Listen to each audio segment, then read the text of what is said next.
Hər birinizə salam dostlar. Kanalıma ilk dəfə gəlirsinizsə, mən Güz Zeynalova, Azərbaycan Turizm və Menecment Universitetinin 2-ci kurs tələbəsiyəm. İxtisasım beynəlxalq münasibətlərdir. Bugünkü videomuzun mövzusu başlıqdan da gördüyünüz kimi tarix haqqındadır. Baxmayaraq ki, kanalımda 3-4 dənə tarix haqqında video var, lakin bu videonu da çəkmək gərəyi duydum. Çünki izləyicilərim istəyi mənim üçün öndə gəlir və bu videoda sizin suallarınızı cavablandırıram və suallar əsnasında sizə tövsiyələr verməyə çalışıram. Videonun sonuna qədər izləyib, like atıb, abunə olmağı unutmayın. Bu arada onu da qeyd edeyim ki, kanalım 5000-ə çatır və artıq bizim bu kanal 5000 nəfərlik bir ailədir.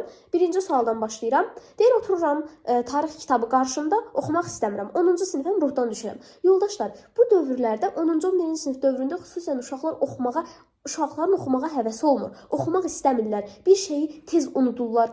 Və onu deyim ki, gəlin belə bir baxış bucağından formalaşdıraq bu ifadəni. Məsələn, saat 1-dir. Sən fakt olaraq bilirsən ki, saat 1-dən sonra 2 gəlir. Bugün birinci gündür. Bazar ertəsidir. Sən bilirsən ki, bundan sonra ikinci gün gəlir. Sən bugün ruhdan düşdünsə, sabah da ruhdan düşəcəksən deyə bir şey yoxdur. Bilmirəm, bu nümunə sizə necə təsir edir. Amma ki, sən bugün ruhdan düşdün deyə, sabah da ruhdan düşərsən deyə bir şey yoxdur. Ona görə də özünü formalaşdırmalısan. Sən bilirsən ki, bugün olan bir şeyi sabah etməyə bilərsən. Bugünkü səhvini sabah etməyə bilərsən. Bugün bu şəkildə, məsələn, tarixə yaxşı cavab vermirsənsə, sabah yaxşı cavab verə bilərsən. Bu kimin əlindədir? Sənin əlindədir. Buna görə də ruhdan düşürəm teması yalan söhbətdir. Kanalımda motivasiya videoları var, buyurub baxa bilərsiniz. Ruhdan düşmək 1 gün olar, 2 gün olar, 15 gün olar, 2 ay olar. Bundan sonra özünüzə sual verin. Bəs sonra heç 15 gün də yalan söhbətdir. 2 gün olar, maksimum 1 gün olar ruhdan düşmək. Məndə ən azından belədir. Məncə çoxunuzda belədir. Yəni 1-2 gün düşərsən ruhdan. Bəs sonraki günlərdə nə olur yoldaşlar? Bu sizin əlinizdə olan bir şeydir. Ruhdan düşməməyiniz üçün nə etmək lazımdır? Yaxşı oxumaq lazımdır. Tutaq ki, deyirəm də. Məsələn, tarixi yaxşı oxumalısınız. Nəticə olaraq ruhdan düşmürsünüz. İndi deyirsiniz, oxuya bilmirəm. Bunun üçün nə etmək lazımdır? Kanalda 2-3 dənə uzun videolar var, tarix videoları. Buyurub taktikalara falan oradan baxa bilərsiniz. Burada suallarınızı cavablandırmağa çalışıram. Yəni dediyim kimi, tarixi oxumaq istəmirəm deyə bir şey yoxdur. Oxuya bilmirəm deyə bir şey yoxdur. Davamlı olaraq praktik eləməlisən, məşq eləməlisən. Ən əsası müəllimini düzgün seçməlisən. Yəni müəllim faktoru həqiqətən ən əsas şeylərdən biridir. Hansı ki, müəllim yaxşı olanda, müəllim dərsləri yaxşı keçəndə uşağın da həvəsi olur, uşaq da oxumaq istəyir və uşağa ustalıq eləyir, göz ustalığı eləyir də, belə deyək. Buna görə də əsas faktorlar bu dediklərimdir. Keçdik ikinci məsələ. Mən deyir, necə eləyim, necə oxuyum ki, tarixdəki illər və s. yadımda qalsın, tarixlər yadımda qalsın. Əksəriyyət uşaqların, 2-3-cü qrup tarix oxuyan uşaqların problemi budur ki, tarixdə olan, tarix dərsində olan illəri yadımda saxlaya bilmirəm, nə edeyim? Dostlar, yadımda saxlaya bilmirəm deyə bir şey yoxdur. Bir şeyi, məsələn, sən yadında saxlaya bilmirsən ki, mezolit dövrü 12-ci, 8-ci minillikləri əhatə eləyir. Yəni, sən bunu yadında saxlaya bilmirsən, il dediyin tarix budur. 1992, 1990, 1900, yad olsun 1500, 1501. Sən bu tarixi davamlı olaraq təkrar eləyirsənsə, bu sənin avtomatik beynində qalır. Tarixi yadımda saxlaya bilmirəm deyə bir şey yoxdur. Bir şey nə qədər təkrar edilirsə, baxın, yadda saxlamağın ən gözəl yolu təkrar eləməkdir. Plus, tarixi öyrənməyin ən gözəl yolu yenə təkrar eləməkdir. Davamlı olaraq sən bir şeyi təkrar eləsən, o sənin yaddaşına yazılar. Ona görə də, yəni, necə yadımda saxlayayım deyirsənsə, təkrar eləyərək yadımda saxla. Yəni, bu sualın cavabı budur. Üçüncü sual. Və öz üzərimdə necə keçmiş mövzuları təkrar edeyim. Bəli, uşaqların ən çox verdiyi suallardan da biri budur ki, təkrarı özüm necə edeyim? Təkrarı, baxın, mən hazırlıq keçirəm, hazırda tarix hazırlığı. Müqayisə eləmək istəyirəm. Ümumiyyətlə, mən müqayisə eləməyi sevmirəm, nə özüm, nə də etdiyim bir şeyi. Sadəcə olaraq sizin üçün müqayisə etmək istəyirəm. Bir tarix müəllimi olsun. Normalda tarix müəllimləri mövzuların hər birini keçir və sonradan təkrara qayıdır. Və bəzən mövzuları çatdıra bilməmək problemi yaranır. Lakin mənim hazırlığımda belədir ki, mövzu keçildiyi müddətdə həmçinin təkrar edilir. 5-ci mövzudayıqsa, həftədə bir dəfə ümumi təkrar günü salıram, davamlı təkrar edirik. Və yaxud da ki, bugün dərsi keçirəm, birdən deyirəm ki, gəlin əvvəldən də sual verim. Ya da ki, dərs sual cavab etdiyim zaman və yaxud da ki, belə deyim, dərsi soruşduğum zaman əvvələ qayıdıram, əvvəldən suallar verirəm. Bu yəni öz üzərində işləmək də elə buna bənzəyir. Davamlı olaraq təkrar edirsən. Gözləmirsən ki, filan mövzunu, filan fəsli, 5-ci fəsli bitirim, sonra başlayım təkrar etməyə. Belə bir şey yoxdur. Oxuduğun müddətdə təkrar etməlisən. Yəni öz üzərində təkrarı ancaq belə eləyə bilərsən ki, mövzunu 1-ci fəsil tutaq ki, oxudun, 2-ci fəslə keçdin, 2-ci fəsli oxuduğun müddətdə 1-ci fəsli təkrar edirsən. Başqa bir yolu yoxdur. Sonra mədəniyyəti necə öyrənə bilərik? Yoldaşlar, mədəniyyət haqqında kanalda video var, buyurub baxa bilərsiniz. 5 dəqiqədə öyrən videosu. 1. Sual 1. Başqa bir izləyicim yazıb. Tarixi necə təkrar edək? Bayaq da qeyd etdiyim kimi bir dəfə də səsləndirim. Tarixi təkrar etmək üçün bu arada kanalda yenə deyirəm, təkrarı necə etməli yadda video var. Buyurub baxa bilərsiniz. Qısaca deyim ki, tarixi təkrar eləməyin ən gözəl yolu qarşılıqlı sual-cavabdır. Bir partner tapırsınız özünüzə, bir yəni dostunuzu falan tapırsınız, qarşılıqlı tarix oxuya biləcəyiniz, oxuyan bir adamla qarşılıqlı sual-cavab edirsiniz. Tutaq ki, indi sizə tarix kitabından bir nümunə göstərim. Deməli, Anarsayev vəsaiti. Anarsayev vəsaitində baxın. Baxırıq 1-ci fəslə. Ya da 1-ci fəsl olmasın, olsun 11-ci fəsil. Sən bu 11-ci fəsli artıq oxumağa başlayırsan, Azərbaycan SSR-in yaradılması. Sən bu fəsli oxuduğun müddətdə sən nə üçün keçid edib 8-ci fəsli və ya 10-cu fəsli, 9-cu fəsli təkrar eləməyəsən. Oxuduğun müddətdə bu fəsli oxuyanda digərlərini də təkrar elə. Yəni təkrar eləyəndə belə deyim, gözləməyin ki, bir mövzu, bir fəsil bitsin, sonra təkrara başlayasınız. Təkrar elədiyiniz, oxuduğunuz müddətdə təkrar da eləyin. Yəni ən gözəl üsul budur. Sonra tarixi daha yaxşı yadda saxlamaq üçün hansı metodlardan istifadə eləyək? Kanalda yadda saxlamaq üçün gözəl metodlar videosu var. Buyurub baxa bilərsiniz. İ butonunu açıqlama hissəsinə də qoyuram zaten. Birbaşa daxil olub baxa bilərsiniz. Ən yaxşı yadda saxlamaq üsulu təkrar eləməkdir. Tarixi də yadda saxlamağın ən qəşəng üsulu davamlı təkrardır. Biri ilə qarşılıqlı sual-cavab eləyirsiniz. Sual-cavab elədiyiniz müddətdə təbii ki də yadda qalar. Eyni zamanda mən özüm sizə bir metodumu da deyim, öz metodumu. Yaza-yaza təkrar eləmək, yaza-yaza yadda saxlamaq. Yəni mən ümumiyyətcə ingilis dilində sözləri, hazırda alman dili kursundayam, almanca sözləri və ya tarixi yaza-yaza. Yaza-yaza öyrənirəm. Ən yaxşı yadda saxlama metodlarından biri də yazaraq öyrənməkdir. Sonra digər sual. Digər sual, bircə dəqiqə. Digər sualda deyir ki, müəllimlər hər dərs 3-4 mövzu verir və həftədə 3 dəfədir. Mövzuları 3-ünü birdən oxuyuram və dərsdə hamısını qarışdırıram. Sizcə necə oxuyum? Ayrıca dərsi oxuyuram, özümə danışıram. Amma bir gün keçməmiş unuduram. Bütün günü təkrar edə bilmirəm, necə edim? Baxın, aktual məsələlərdən biri də budur. Müəllim 3-4 mövzunu birdən verir. Uşaqlar, müəllim aktoru əsasdır. Bilmədiyiniz, tanımadığınız, dərslərinə bələd olmadığınız, dərslərini bəyənmədiyiniz müəllimlərdə qalmağa məcbur deyilsiniz.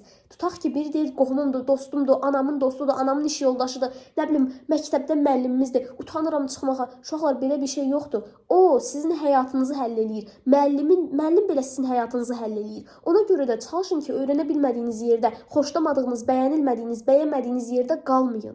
Lazım deyil. Niyə də qalasınız? Bir şey sizin gələcəyinizə təsir edirsə, 5 aydan sonra bunun nəticəsi sizin üçün pis olacağını bilirsinizsə, o yerdə qalmayın. Çıxın oradan. Müəllim sizə 3-4 mövzunu bir verir. Niyə? Müəllimə deyən, müəllim, mən oxuya bilmirəm. Müəllim deyirsə, yox, mən 3-4 mövzu verirəm, başqa müəllimə get. Dəyiş müəllimini. Yəni, tarixi sıfırdan başlayan bir adam üçün sən götürüb ibtidai icma quruluşunu, Manna, Atropatena, Albaniyanı birdən verə bilməzsən. Müəllimlərə aiddir bu. Belə, yəni, hazırlıq müəllimləri həddindən artıq. Əvvəllər hazırlıq müəllimləri necə idi, indi necədir? Həqiqətən zamanə dəyişdikcə elə bir köhnə müəllimlər də dəyişir. Yəni, belə şey olmaz. Ən xoşum gəlməyən mövzudur ki, ya ayrı seçkilik eləsinlər, dərsdə hansısa bir şagirdlə birini balanslaşdırsınlar, daha doğrusu balanslaşdırmasınlar, ayrı seçkilik eləsinlər və oxuya bilməyən şagirdi dışlasınlar. Belə şey olmaz. Təklifinizi, iradınızı irəli sürməyi bacarın uşaqlar. Artıq 17-16 yaşınız var. Məsələn, nümunə göstərmək istəyirəm, kitab da əlimdə qaldı. Bir şagird əgər sən təzədən sıfırdan başlayırsansa dərslərə, ibtidai icma quruluşunu, Mannanı, Atropatena, Albaniyanı birdən götürsən, sən heç bir şey yazanmazsan imtahanda. Gəlin reallıqla danışaq. Biri baxın, yazan şagird deyir ki, 3-ünü birdən götürürəm, çatdıra bilmirəm. Çatdıra bilməməyin normaldır. Sən onu 2 dəfə öyrənirsən. Başa düşmürsənsə necə çatdıra biləsən? Nəticə olaraq nə edirsiniz? Ya müəlliminizi dəyişmək imkanınız yoxdur, tutaq ki. Müəllimə çalışın ki, nisbətən yaxşı cavab verməyə çalışın. Yəni əzbərləyin, danışın. Amma özünüz evdə öz üzərində işləyin. Bir-bir mövzuları götürün, sual-cavab eləyin, kartiçkalar hazırlayın. Dediyim həmin videoda baxa bilərsiniz yadda saxlama üsullarına. Nə bilim, sonra nə edə bilərsiniz? Davamlı yazaraq təkrar eləyin, suallarını işləyin, OTK sınaqlarını işləyin. Uşaqlar, bunu eləsəniz, zaten siz o mövzunu yadınızda saxlayarsınız. Beyin elə bir mühərrikdir ki, davamlı olaraq çalışanda hər şey qaydasına gəlir. Yəni o zincirlər bərpa olunur. Əgər siz onu belə deyim, bərpa etmək üçün nə etməlisiniz? Davamlı olaraq təkrar etməlisiniz. Yəni mənim başqa bir üsulum yoxdur. Başqa bu arada üsullarınız varsa yorumlara qeyd edin. Gəldik digərinə. Deyir ki, bu arada izləyicim Xədicədəndir bu mesaj. Sual: tarix fənnini asan olaraq necə öyrənmək olar? Baxın, uşaqlar, asan deyə bir şey yoxdur həyatda. Həyatda mənim gözümdə asan deyə bir şey yoxdur. Mənə görə irəliləmək var. İrəlilədiyiniz zaman qarşınıza çıxan maneələr var. Yaxşı maneələr, pis maneələr. Yaxşı maneələr o nəzərdə tutduğumuz asan dediyimiz hissədir. Pis maneələr o çətinlərdir. İndi siz tarixi yadda saxlamağı çətin maneə olaraq görürsünüz.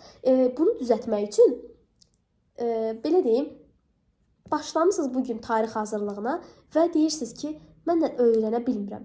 Uşaqlar, bir ay keçsin, 15 gün keçsin, bir il keçsin lazımdırsa. Görün, onda siz öyrənə bilirsiniz, yoxsa öyrənə bilmirsiniz. Yəni, bir şey başlanğıcda, əgər bir şey uğursuz gedirsə, pis gedirsə, o davamlı olaraq pis gedəcəyi anlamına gəlmir. Yəni, uğursuzluğa da düçar ola bilərsiniz, super cavab verdiyiniz gün də ola bilər. Bu demək deyil ki, siz hər zaman belə davam edirsiniz. Sən bugün yaxşı cavab verirsənsə, bu demək deyil ki, sən həmişə yaxşı cavab verəcəksən.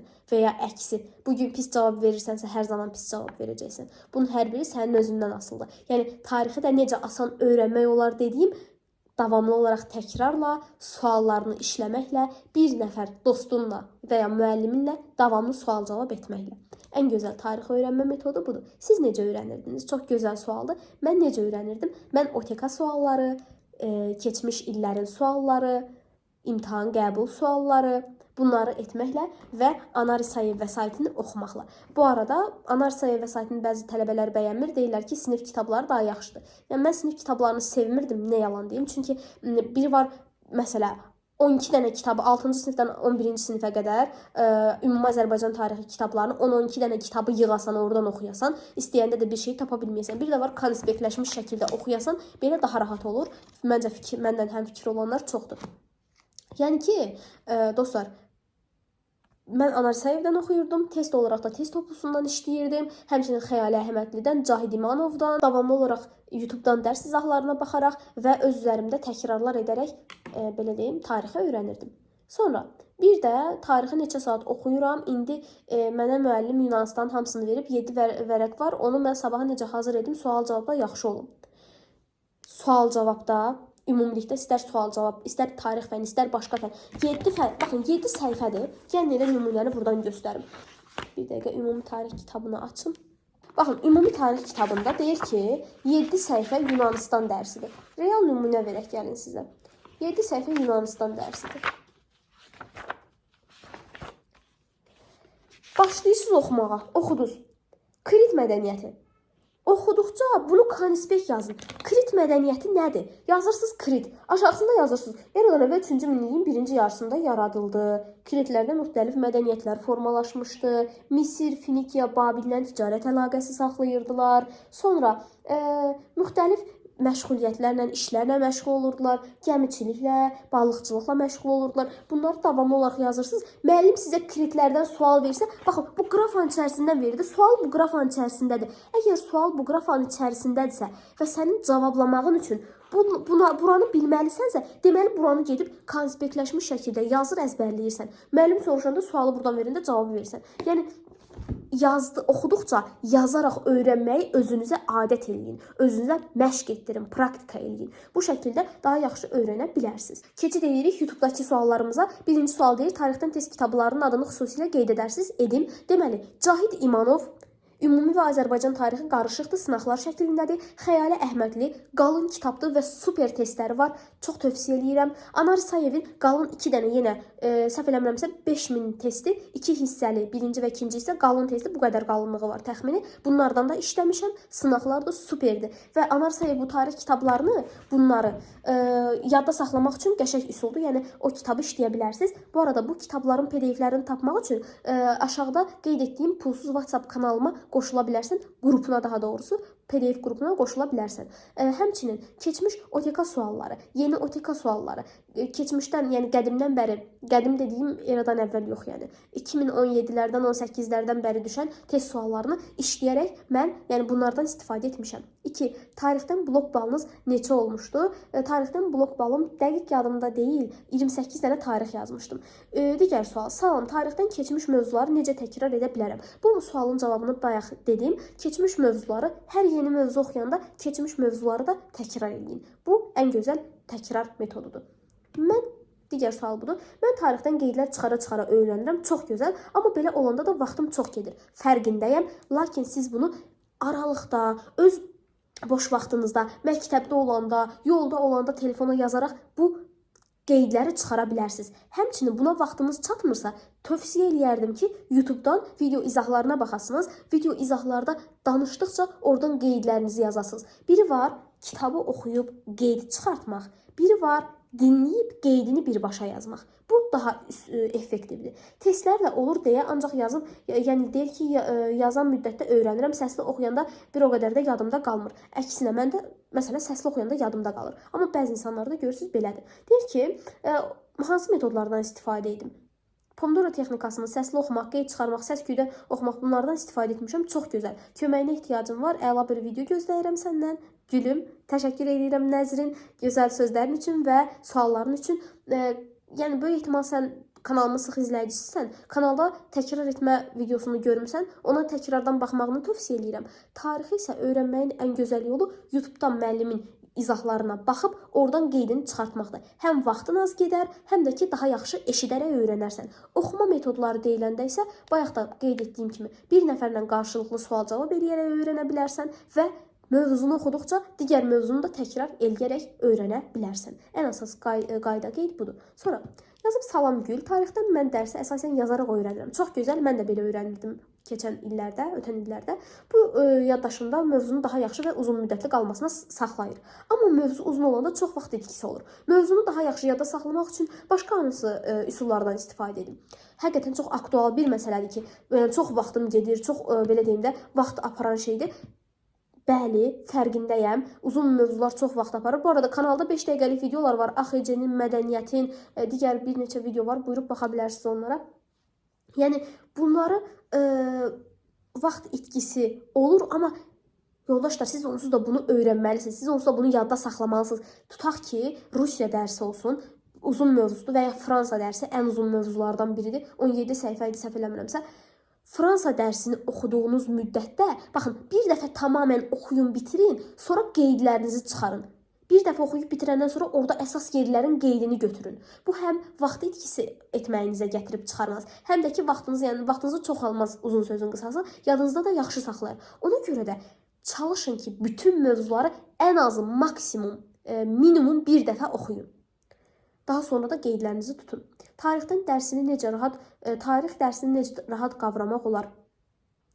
Gəlin sizə belə bir aktual məsələ də deyim. Yoldaşlar, əgər bir şey yadınızda həqiqətən də qalmırsa, həkimə müraciət eləyin, apteklərə müraciət eləyin və yaddaş dərmanlarından istifadə eləyin. Dərmanların elə də, yəni belə deyim, əleyhinəyəm, çox da sevmirəm dərman istifadəsi falan. Mən özüm hazırda yaddaş dərmanı almaq istəyirəm. Həm beyin gücləndirər, həm də ki, yadımda daha yaxşı saxlamaq üçün yaddaş dərmanı almaq istəyirəm mən də. Sizlərə də tövsiyə edirəm. Gedin, balıq yağı olsun, C vitamini, D vitamini, bunlardan istifadə eləyin. Tez-tez meyvə yeyin, ən çox alma yeyin, yeməyinizə, suyunuza, hətta çayınıza belə diqqət eləyin. Çünki bəzən bunlar ən əsas vacib aktor yuxudur. Yuxunuza diqqət eləyin, telefona çox baxmayın, baxın amma çox da baxmayın. Yəni bunların hər biri necə deyirlər, sizin tarixdən istərsə də digər fənlərdən daha yaxşı olmağınıza gətirib çıxarar. Ona görə də çalışın ki, bu dediyim mövzuları da yaddan çıxarmayın. Məsələn, bir adam dərsi oxuyur, öyrənə bilmir. Bunun tək səbəbi onun o dərsdə zəif olması və ya onu qavraya bilməməsi deyil. Həmçinin bu dediyim şeylərə də diqqət etməməsidir. Yəni yeməyində və s. qeyd etdiyim mövzularda. Daha yaxşı yadda saxlamağın üsullarını da bayaqdan video boyu qeyd edirəm. Video ümumilikdə bu qədərdir. Videonu izlədinizsə kanala abunə olub like atmağı unutmayın. Hazırda saat 16:52-dir. Tez bir zamanda videonu kanala yükləyim. Siz də keçid edin, baxın. Bəyənib like atmağı da unutmayın. Abunə olsanız bəyənib like atmaq eyni şeydir zaten. Bəyənməyi unutmayın. Abunə olsanız sevinərəm. 5000 nəfərə çox az qaldı və çox sağ olun. Hələlik özünüzə yaxşı baxın. Bye.